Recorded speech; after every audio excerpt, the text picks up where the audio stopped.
কারণ এই রমজান মাস চলছে অথচ আমরা রোজা রাখতে পারছি না, তো মুসলমান ধ্বংস হবে না, কি হবে?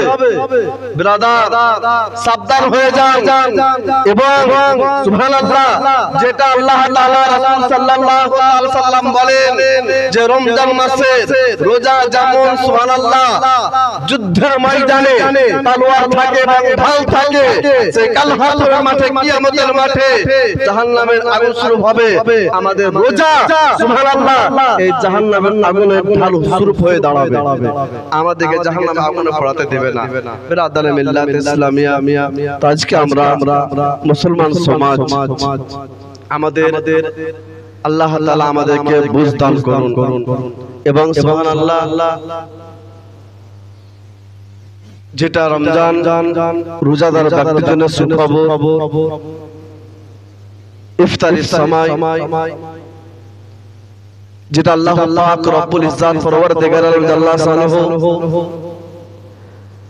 সমস্ত রহমতের ফেরেশতাকে নিয়ে বলবে, এ রহমতের ফেরেশতা দেখো আমার বান্দার দিকে লক্ষ্য করো, আমার বান্দার সামনে অনেক রকমের ফলমূল রাখা আছে, আমার বান্দা পিপাসায় ছটফট করছে অথচ তার সামনে শরবত রাখা আছে, কিন্তু খাচ্ছে না, অনেক রকমের ফলমূল রাখা আছে, শরবত রাখা আছে, পানি রাখা আছে, অথচ আমার বান্দা ও বান্দি সুবহানাল্লাহ তার নজর কেড়ে। ব্রাদার ইসলাম, আসসালামু আলাইকুম ওয়া রাহমাতুল্লাহি ওয়া তাআলা ওয়া বারাকাতুহু। আলহামদুলিল্লাহ নাহমাদুহু ওয়া নাস্তাঈনুহু ওয়া নাস্তাগফিরুহু ওয়া নু'মিনু বিহি ওয়া নাতাওয়াক্কালু আলাইহি ونعوذ بالله من شرور أنفسنا ومن سيئات أعمالنا من يهده الله فلا مضل له ومن يضلل فلا هادي له ونشهد أن محمدا عبده ورسوله أما بعد فأعوذ بالله من الشيطان الرجيم بسم الله الرحمن الرحيم يا أيها الذين آمنوا كتب عليكم الصيام كما كتب على الذين من قبلكم لعلكم تتقون صدق الله العظيم وبلغنا رسوله النبي الكريم نحن على ذلك لمن الشاهدين والشاكرين والحمد لله رب العالمين بعده في شان حبيبه الكريم إن الله وملائكته يصلون على النبي يا أيها الذين آمنوا صلوا عليه وسلموا تسليما اللهم صل على سيدنا مولانا محمد بارك وسلم صلاة وسلام عليك يا رسول الله صلاة وسلام عليك يا حبيب الله الله رب محمد صلى عليه وسلم نحن عباد محمد صلى عليه وسلم আলহামদুলিল্লাহ সমস্ত তারিফ প্রশংসা গুণগান সেই মহান আল্লাহ তাআলার জন্যই যিনি অক্ষয় অব্যয় অনন্ত অনাসি ওয়াহদাহু লা শারীকা লাহু। অতঃপর আপনার নবী আমার নবী সারা বিশ্বের নবী তো জাহানের নবী, যে নবীর নাম এখানে সেখানে, যে নবীর নাম আসমান ও জমিনে, যে নবীর নাম হাদিস ও কোরআনে, যে নবীর নাম প্রতিটি মুসলমানের জবানে, যিনি জান্নাতের সর্দার, বেহেশতের কমান্ডার, হাওজের মাস্টার, দয়ার অবতার, পাপীদের উদ্ধার কর্তা দয়ার নবী মুস্তাফা সাল্লাল্লাহু তাআলা আলাইহি ওয়াসাল্লামের উপর শত কোটি দরুদ ও সালাত আল্লাহুম্মা আমিন। মুআজ্জাজ আজকে জুম্মা, এই মাসটা হচ্ছে পবিত্র রমজান মাস। আজকে এই রমজান মাসে প্রথম জুম্মা, আজকে রমজান মাসের প্রথম জুম্মা। আল্লাহ লাখ শুকর যে আমরা মসজিদে আসতে পেরেছি। আমার নবী মুস্তাফা সাল্লাল্লাহু তাআলা আলাইহি ওয়াসাল্লাম একদা মিম্বারে যখন খুতবা দেওয়ার জন্য প্রস্তুত নিলেন, প্রথম মিম্বারে যখন আপনার কদম মোবারক রাখলেন, আমার নবী সাল্লাল্লাহু তাআলা সাল্লাম বললেন আল্লাহুম্মা আমিন। দ্বিতীয় মেম্বার যখন পা রাখলেন, কদম মোবারক রাখলেন, তখনও বলেন আল্লাহুম্মা আমিন। এবং তৃতীয় মেম্বারে যখন নিজের কদম মোবারক রাখলেন, বললেন আল্লাহুম্মা আমিন। নামাজ যখন কমপ্লিট হলো, সাহাবায়ে ইকরাম জিজ্ঞাসা করলো, ইয়া রাসূলুল্লাহ সাল্লাল্লাহু তাআলা আলাইহি সাল্লাম,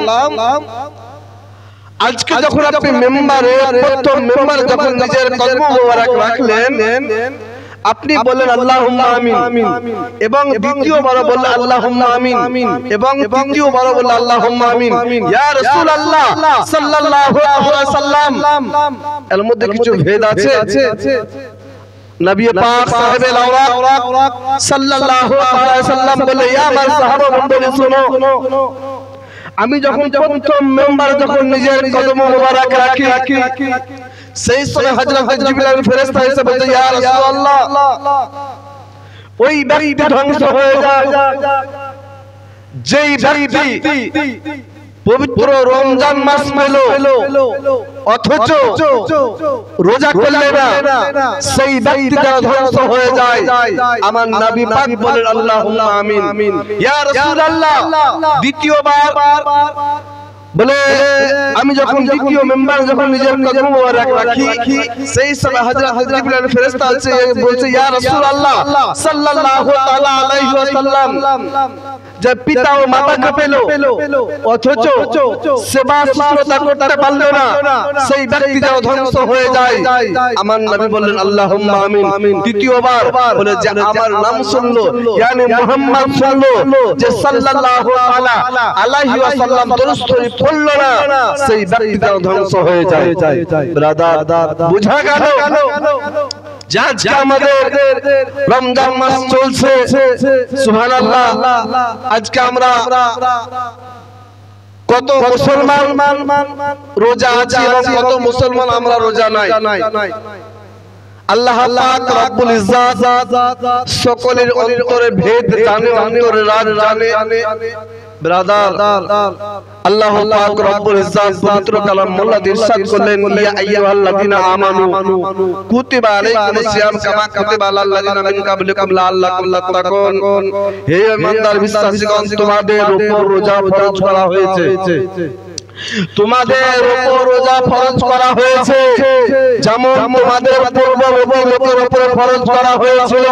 বেরাদার মিল্লাত ইসলামিয়া, বুঝা গেল যে শুধু আমাদের উপরে ফরজ নয়, আমাদের পূর্বে যারা চলে গেছেন ওনাদের উপরে রোজা ফরজ ছিল। আজকে বেরাদার মিল্লাত ইসলামিয়া, এই যে মাসটা চলছে পবিত্র রমজান মাস, এই রমজান মাসে রোজা ফরজ, এই রমজান মাসে রোজা মুস্তাহাব হয়, নফল নয়, বলকে এই রমজান মাসে রোজা হচ্ছে ফরজ। যে বিনা ওজুহাতে, বিনা কারণে যে রোজা ছেড়ে দিবে, সুবহানাল্লাহ, ৭০ বছর যদি একটা রোজা না করে এবং তার পরবর্তীতে ৭০ বছর যদি রোজা করে, এই রমজান মাসের তুলনায় হবে না। অথচ ব্রাদার মিল্লাত ইসলামিয়া, আমরা তো মরবো না, কারণ যখন আমরা কবরের মধ্যে যাব সেই সময়তে সুবহানাল্লাহ আমাদের ধ্যান ভেঙে যাবে। আল্লাহ দুনিয়াতে ছিলাম, ভালোই ছিলাম, রমজান মাস আসছিল, রোজা রাখছিলাম না, ৫ ওয়াক্ত নামাজ আদায় করছিলাম না, পড়ছিলাম না। সুবহানাল্লাহ, যখন আমরা কবরে যাব সেই সময় আমাদের ধ্যান ভাঙবে। ব্রাদার মিল্লাত ইসলামিয়া, আজকে আমরা আহলে সুন্নাত ওয়াল জামাত, আজকে সুবহানাল্লাহ আল্লাহ তাআলা আমাদের উপর রোজা ফরজ করেছে। একমাত্র যারা পাগল তাদের উপরে ফরজ নয়, কিন্তু আজকে আমরা সারা বছর খেয়ে আসছি, কিন্তু আমাদের অভ্যাস হয়ে যাচ্ছে, কিন্তু বেরাদার একটা কথা সবসময় আমাদেরকে খেয়াল রাখতে হবে, আল্লাহ তাআলা পরওয়ারদিগার আলম জাল্লা শানুহু কি উদ্দেশ্যে আমাদেরকে পৃথিবীতে পাঠিয়েছে, জিন এবং ইনসানকে পাঠিয়েছে একমাত্র ইবাদত বান্দি করার উদ্দেশ্যে। আজকে আমরা আল্লাহর কতটা ইবাদত করছি, কতটা বান্দেগি করছি, এবং এই পবিত্র রমজান মাস চলছে, অথচ ব্রাদার আমরা রোজা পর্যন্ত রাখতে পারছি না। আজকে আমরা কতটা পিছিয়ে আছি, আজকে আমরা কতটা পিছিয়ে আছি। বলে মুসলমান ধ্বংস হচ্ছে, মুসলমানের ধ্বংস হওয়ার পিছনে তোমাদের হাত আছে। কারণ এই রমজান মাস চলছে, অথচ আমরা রোজা রাখতে পারছি না, তো মুসলমান ধ্বংস হবে না, কি হবে? ব্রাদার সাবধান হয়ে যান। এবং সুবহানাল্লাহ, যেটা আল্লাহ তাআলা রাসূল সাল্লাল্লাহু আলাইহি ওয়াসাল্লাম বলেন যে রমজান মাসে রোজা যেমন সুবহানাল্লাহ যুদ্ধের ময়দানে তলোয়ার থাকে এবং ঢাল থাকে, সেই কাল হাসরের মাঠে, কিয়ামতের মাঠে জাহান্নামের আগুন শুরু হবে। আমাদের রোজা সুবহানাল্লাহ এই জাহান্নামের আগুনের ঢাল শুরু হয়ে দাঁড়াবে, আমাদেরকে জাহান্নামের আগুনে পড়াতে দেবে না। বিরাদারে মিল্লাত ইসলামিয়া, তো আজকে আমরা মুসলমান সমাজ, আমাদের আল্লাহ তাআলা আমাদেরকে বুঝ দান করুন। এবং সুবহানাল্লাহ, যেটা রমজান রোজাদার ব্যক্তির জন্য সুখবর, ইফতারির সময়, যেটা আল্লাহ পাক রব্বুল ইজ্জাত পরওয়ারদিগার আল্লাহ সুবহানাহু সমস্ত রহমতের ফেরেশতাকে নিয়ে বলবে, এ রহমতের ফেরেশতা দেখো, আমার বান্দার দিকে লক্ষ্য করো, আমার বান্দার সামনে অনেক রকমের ফলমূল রাখা আছে, আমার বান্দা পিপাসায় ছটফট করছে, অথচ তার সামনে শরবত রাখা আছে, কিন্তু খাচ্ছে না, অনেক রকমের ফলমূল রাখা আছে, শরবত রাখা আছে, পানি রাখা আছে, অথচ আমার বান্দা ও বান্দি সুবহানাল্লাহ তার দিকে নজর করে তাকিয়ে আছে, কিন্তু সুবহানাল্লাহ মুখে বলছে না। সুবহানাল্লাহ, আল্লাহ তাআলা বলছে, হে আমার রহমতের ফেরেশতা শোনো, যতক্ষণ না পর্যন্ত আমার অর্ডার পাবে না সুবহানাল্লাহ, ততক্ষণ পর্যন্ত আমার বান্দা ও বান্দি মুখে ইফতারি তুলবেন না। বলুন সুবহানাল্লাহ। বিরাদার ইসলামিয়া, এটা বুঝা গেল আমরা রমজান মাসে রোজাদার সবচেয়ে খুশি হয় আল্লাহ এবং আল্লাহর রহমতের ফেরেশতা সুবহানাল্লাহ। ইফতারের সময় সবথেকে বেশি খুশি হয়ে থাকে। তো ব্রাদার, আজকে আমরা সুবহানাল্লাহ, আজকে আমরা ইফতারি এবং সাহরি করছি সুবহানাল্লাহ। আল্লাহ রাসূল সাল্লাল্লাহু তাআলা সাল্লাম বলেন, যখন তোমরা সাহরি করবা, যখন তুমি সাহারি করবা, সাহারি এবং সেহরি, সাহারি এবং সেহরি কথা এক, কিন্তু না, মানে আসমান জমিন তফাৎ। সাহারি কথাটা আলাদা, সেহরি কথাটা আলাদা। সাহারি মানে হচ্ছে তোহফা, এবং সেহরি মানে হচ্ছে জাদু। তফাৎ আছে অনেকটা।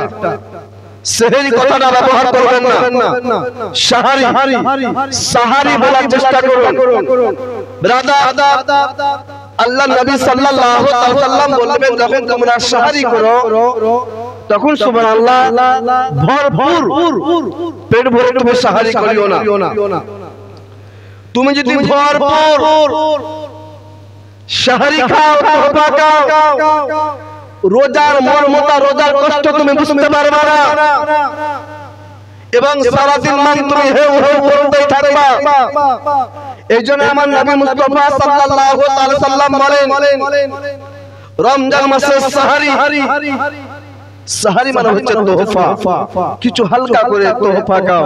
ব্রাদার মিল্লাত ইসলামিয়া, এই দিক থেকে আমাদেরকে নজর রাখতে হবে যে আমাদের কি আল্লাহ তাআলা কিভাবে যে পরীক্ষা করবে মানুষকে, এবং আল্লাহর ইমতিহানে কিভাবে যে মানুষ জয় লাভ করবে সুবহানাল্লাহ তারাই জানে। হযরত জুনাইদ বাগদাদী রাহমাতুল্লাহ আলাইহি আমরা নাম শুনেছি। তো সৈয়দ বংশের একজন ব্যক্তি এমন সুবহানাল্লাহ উনি নাচার হয়ে পড়েছেন যে উনার বাড়িতে এমন কিছু খাবার নাই যে উনার ছেলে মেয়েকে খাওয়াবে,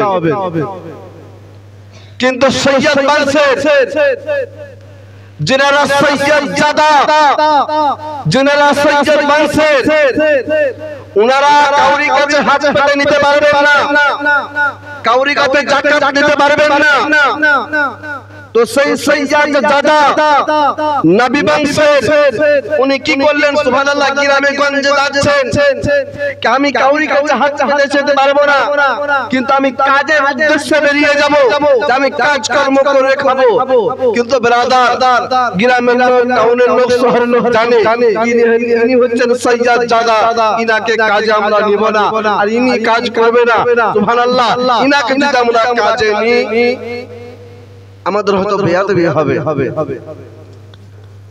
সুবহানাল্লাহ সৈয়দ জাদা অনেক চেষ্টা করলে কিন্তু কোথাও কাজের জোগাড় করতে পারলেন না অবশেষে চারিদিকে ঘোরাঘুরি করে দেখলেন কি উনাকে কাজেও কেউ নিচ্ছে না আদবের সহিত উনাকে কাজে নিচ্ছে না কেউ বলে সৈয়দকে আমরা খাটাবো না উনাকে কাজে নেব না সেই সৈয়দ জাদা কি করলেন নিজের গ্রাম থেকে বাগদাদ শরীফে চলে এলেন বাগদাদ নগরে চলে এলেন আসার পর বলে যাই দেখি সেই গ্রামে যদি কোনো কাজকর্ম পাই কিনা সেই গ্রামে কোনো কাজকর্ম পাই কিনা দেখি কিছু লোককে জিজ্ঞাসা করলেন সৈয়দ জাদা বলে ভাই কিছু কাজ আছে বলে কিছু কাজ নাই হযরতে সুবহানাল্লাহ যখন বললে কাজ নাই তার পাশে কিছু লোক পরামর্শ করছে কি নিয়ে আলোচনা করছে সেই জায়গায় গিয়ে সেই সৈয়দ জাদা গিয়ে উপস্থিত হয়ে গেলেন বলে কি ব্যাপার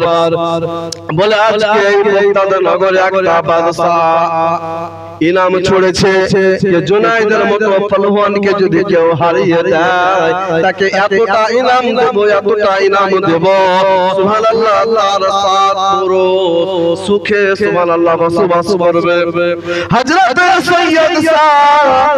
সৈয়দ জাদার কানে যখন আওয়াজটা চলে আসলো সঙ্গে সঙ্গে সুবহানাল্লাহ বলে সেই বাদশার দরবারটা কোন দিকে বাদশার দরবারটা কোথায় আমি সেই জায়গায় এগিয়ে যাব যে অনেকগুলো সেই জায়গাতে লোক সুবহানাল্লাহ পরামর্শ করছিল সেই লোকগুলো হাসতে শুরু করলো বলে ব্যক্তি আপনি কি জানেন আপনি কি জুনাইদ বাগদাদিকে দেখেছেন বলে তার সাথে আমার দেখা করা দরকার নাই বলে সে হচ্ছে হাতের মতো নওজওয়ান আর আপনি হচ্ছেন কোথায় দুবলা পাতলা বলে সে দরবারটা কোথায় বলো দরবারে সুবহানাল্লাহ বলে দিল দরবারে যখন পৌঁছে গেল সৈয়দ জাদা সুবহানাল্লাহ পৌঁছে যাওয়ার পর সালাম জানালেন সালামের উত্তর দিলেন বলে কি ব্যাপার বলে বাদশা নাকি ইনাম ছড়েছে বলে হ্যাঁ ইনাম ছড়েছে বলে কার সঙ্গে আপনি লড়বেন বলে জুনাইদ বাগদাদির সঙ্গে বলে আপনি লড়ার আগে এই দরবার থেকে চলে যান বলে আমি কেন যাব আপনি এলান করেছেন আপনি যেহেতু এলান করেছেন চারিদিকে আপনি আপনার এলান শুনে আমি এই জায়গাতে এসে উপস্থিত হয়েছি সুবহানাল্লাহ বাদশা বললে ঠিক আছে আপনার নাম লেখা হবে সর্বপ্রথম হযরতে জুনাইদকে আপনি দেখে আসেন সেই সৈয়দ জাদা সুবহানাল্লাহ যখন ঘরের মধ্যে দেখলেন পাহাড়ের মতো একজন বীর নওজওয়ান বসে আছে হাদিস পাকের মধ্যে এবং কিতাবের মধ্যে পাওয়া যায় হযরতে জুনাইদ বাগদাদি রাহমাতুল্লাহ আলাইহি সুবহানাল্লাহ বীরের মতো ছিল শক্তিশালী ছিল অনেক তো হযরতে জুনাইদ বাগদাদিকে দেখে আসলেন আসার পর সে নওজওয়ান সে সৈয়দ জাদা বলছে আমি উনাকে দেখে আসলাম না বলেন সুবহানাল্লাহ চারিদিকে এলান হয়ে গেল এক দুবলা পাতলা কেউ কিন্তু ভয়ে ভিড়ে নিয়ে হযরত জুনাইদের সঙ্গে লড়াই করার জন্য কিন্তু এক দুবলা পাতলা সে নাকি হযরতে জুনাইদ বাগদাদির সঙ্গে লড়াই করবেন সুবহানাল্লাহ মানুষজন অনেক মানুষ হাজার হাজার মানুষ সেই জায়গাতে এসে উপস্থিত হয়ে গেল হযরতে জুনাইদ বাগদাদি যখন চলে আসছে মনে হচ্ছে পাহাড় চলে আসছে। আর যারা শক্তিশালী হয় তাদের সুবহানাল্লাহ ঘমন্ড হয় এবং নিজের মধ্যে হামবড় হয়। কিন্তু হযরতে জুনাইদ বাগদাদী রাহমাতুল্লাহ আলাইহি সুবহানাল্লাহ যখন এই ফিল্ডে নেমে পড়লেন, একদিক থেকে হযরতে জুনাইদ হাতির মতো শরীর নিয়ে নামছেন, অন্য দিক থেকে সাইয়্যিদ জাদা সুবহানাল্লাহ অন্য দিক দিয়ে নামছেন। সুবহানাল্লাহ সাইয়্যিদ জাদা হযরতে জুনাইদের কানে কানে বলছে, জুনাইদ শোনো, আমি কে জানো? বলে আমি জানি না আপনি কে? বলে আমি হচ্ছে সাইয়্যিদ জাদা, আমি হচ্ছে নবী বংশের লোক। বলুন সুবহানাল্লাহ। আজ কয়েকদিন হয়ে গেল আমার বাচ্চাগুলো অনাহারে আছে, এমন কোন কাজ কর্ম আমি পাই না কে করি, এবং আমাকে কেউ যাকাত দেয় না। কিন্তু এই জন্য আমি এই জায়গাতে এসেছি, যদি এই জায়গাতে তোমাকে হারিয়ে দিয়ে আমি যদি কোনো ইনাম পাই, আমার ছেলে মেয়েকে নিয়ে আমি সুবহানাল্লাহ বসবাস করব। হযরতে জুনাইদ বাগদাদী রাহমাতুল্লাহ আলাইহি যখন ওনাকে বলা আমি সাইয়্যিদ বংশের লোক, হযরতে জুনাইদ ঝরঝর করে কাঁদতে শুরু করেছে। বলে ঠিক আছে, এখানে আমি কাউকে বুঝতে দেব না, আমার মাজাটাকে আপনি ধরেন। তো সুবহানাল্লাহ কিতাবের মধ্যে পাওয়া যায় যে সেই দুবলা পাতলা হযরতে জুনাইদ বাগদাদীকে এমনি ভাবে ধরতে পারছিলেন না। তো হযরতে জুনাইদ বাগদাদী রাহমাতুল্লাহ আলাইহি বললেন, এ সাইয়্যিদ জাদা শুনেন, আমাকে আপনি যেমনই টাচ করবেন আমি চিত্ত হয়ে পড়ে যাব। সে দুবলা পাতলা লোক হযরতে জুনাইদ বাগদাদী রাহমাতুল্লাহ আলাইহিকে যেমনই টাচ করেছে, সঙ্গে সঙ্গে মাটিতে পড়ে গেছে। সমস্ত লোক হই হই করে চিৎকার করতে লেগেছে, এটা মানবো না, এটা মানতে পারবো না আমরা, কারণ সে হচ্ছে দুবলা পাতলা। আর পাহাড়ের মতো একজন ব্যক্তিকে কিভাবে পরাজিত করতে পারে এটা মানব না। দ্বিতীয়বার আবার সুবহানাল্লাহ লড়াই শুরু হয়। দ্বিতীয়বারও যেমনই একটা পাসকাটা মেরেছে, সঙ্গে সঙ্গে হযরতে জুনাইদকে নিচে ফেলে দিয়েছে। দ্বিতীয়বারও মানেনি। তৃতীয়বারের মধ্যে সে বাদশা বললে, যে বাদশা এলান করেছিল, সে বাদশা বলে এটা মেনে নেওয়া যাবে। সুবহানাল্লাহ। সে সাইয়্যিদ জাদাকে এতটা ইনাম দিয়েছিল, এতটা ইনাম দিয়েছিল যে সুবহানাল্লাহ অনেক ইনাম নিয়ে যখন বাগদাদ শরীফ থেকে নিজের দেশে চলে গেলেন, বাগদাদ শরীফ থেকে নিজের যখন দেশে চলে গেলেন, সেই সময়তে বাদশা তার নিজের ঘরের মধ্যে হযরতে জুনাইদ বাগদাদীকে ডাকলেন। বলে, হে জুনাইদ বাগদাদী বলো, কি ব্যাপার বলো, যেই দুবলা পাতলা লোক যেমন তোমাকে টাচ করছে, সঙ্গে সঙ্গে তুমি পড়ে যাচ্ছ, কি ব্যাপার বলো? বলে, এ বাদশা শুনেন, যে হযরতে ইমামে হুসাইন রাদিয়াল্লাহু তাআলা আনহুর সিনা মুবারকে বসেছিল, জানেন?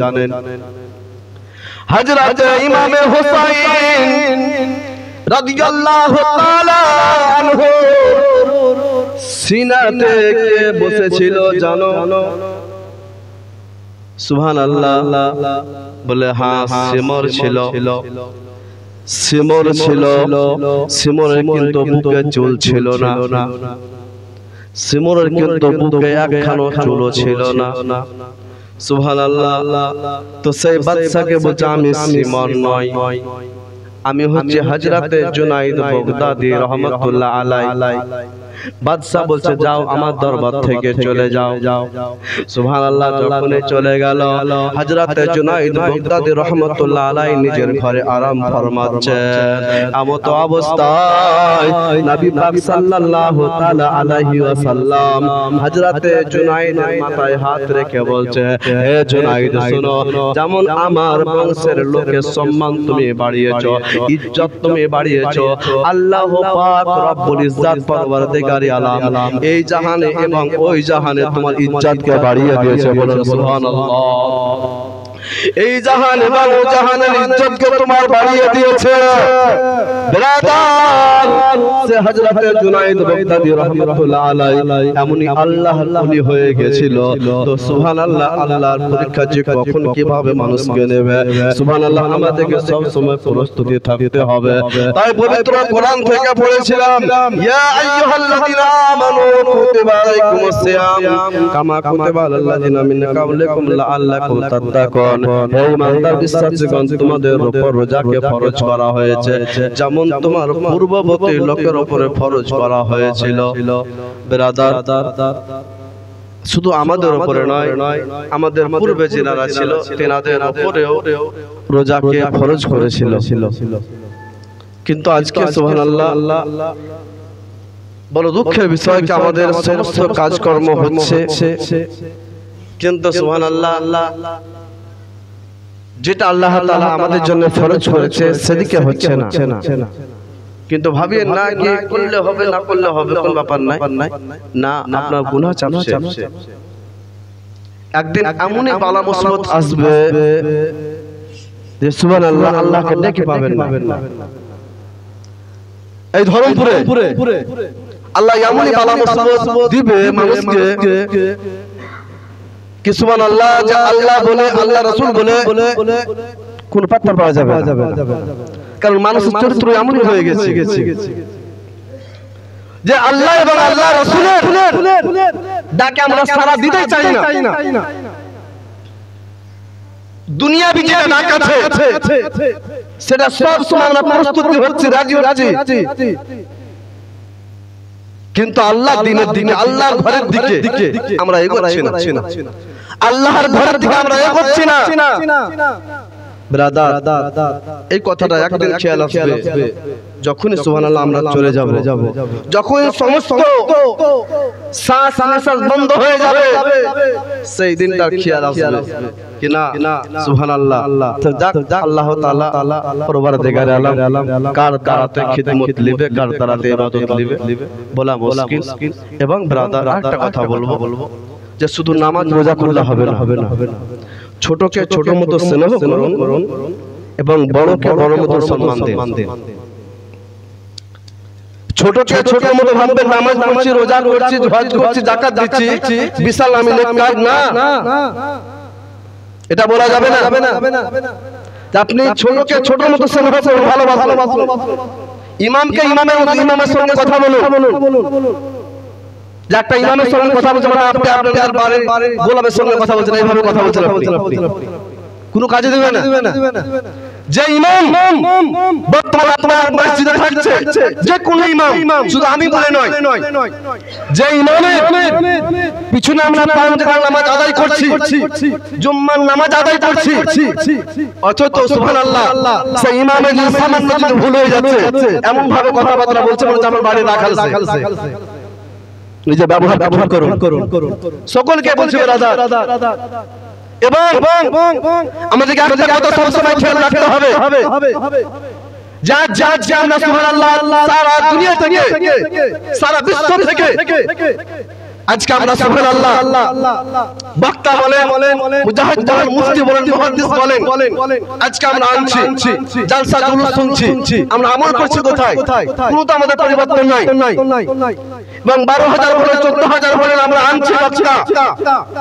তারপরে সুবহানাল্লাহ স্টেজ থেকে চলে গেল, আর ঘন্টা বক্তব্য রেখে চলে যাওয়ার আমরা যদি তাকে ফোন করি কি হুজুর যে আপনাকে 12,000 14,000 টাকা গুনে দিলাম, তা আমার মা মারা গেছে, হুজুর একটু আসলে খুব ভালো হতো।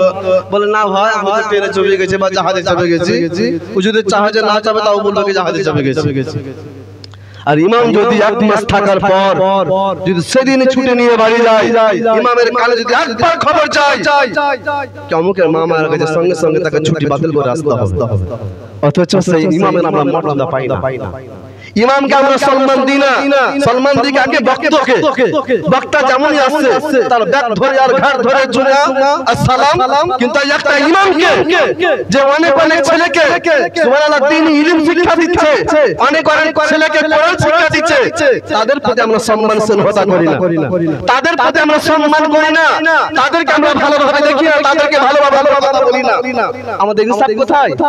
শুধু নামাজ পড়লে রোজা করলে ঘুমটা দিলে হবে না ব্রাদার, যে যেমন ব্যক্তি তাকে তেমন সম্মান দেওয়ার চেষ্টা করুন ব্রাদার। ইসলামিয়া এত যদি আপনার কি হয়, কারণ ব্রাদার একটা কথা সব সময় খেয়াল রাখবেন, রাসূল পাক সাহেবে আওলাদ সাল্লাল্লাহু তাআলা আলাইহি ওয়াসাল্লাম বলেন জান উলামা ওয়ারাসাতুল আম্বিয়া, আল উলামা ওয়ারাসাতুল আম্বিয়া, আম্বিয়ার পরে পরে স্থান হচ্ছে উলামাদের। বড় সুবহানাল্লাহ। ব্রাদার বিল্লাহ ইসলামিয়া, আল্লাহ পাক আমাদের সকলকে জানো সমস্ত রোজা করা এবং এক অপরের সঙ্গে মুহাব্বত করার তৌফিক দান করেন। সকল আল্লাহুম্মা আমিন। ওয়া আখিরু দাওয়ানা আলহামদুলিল্লাহি রাব্বিল আলামিন। আসসালামু আলাইকুম ওয়া রাহমাতুল্লাহি ওয়া বারাকাতুহু।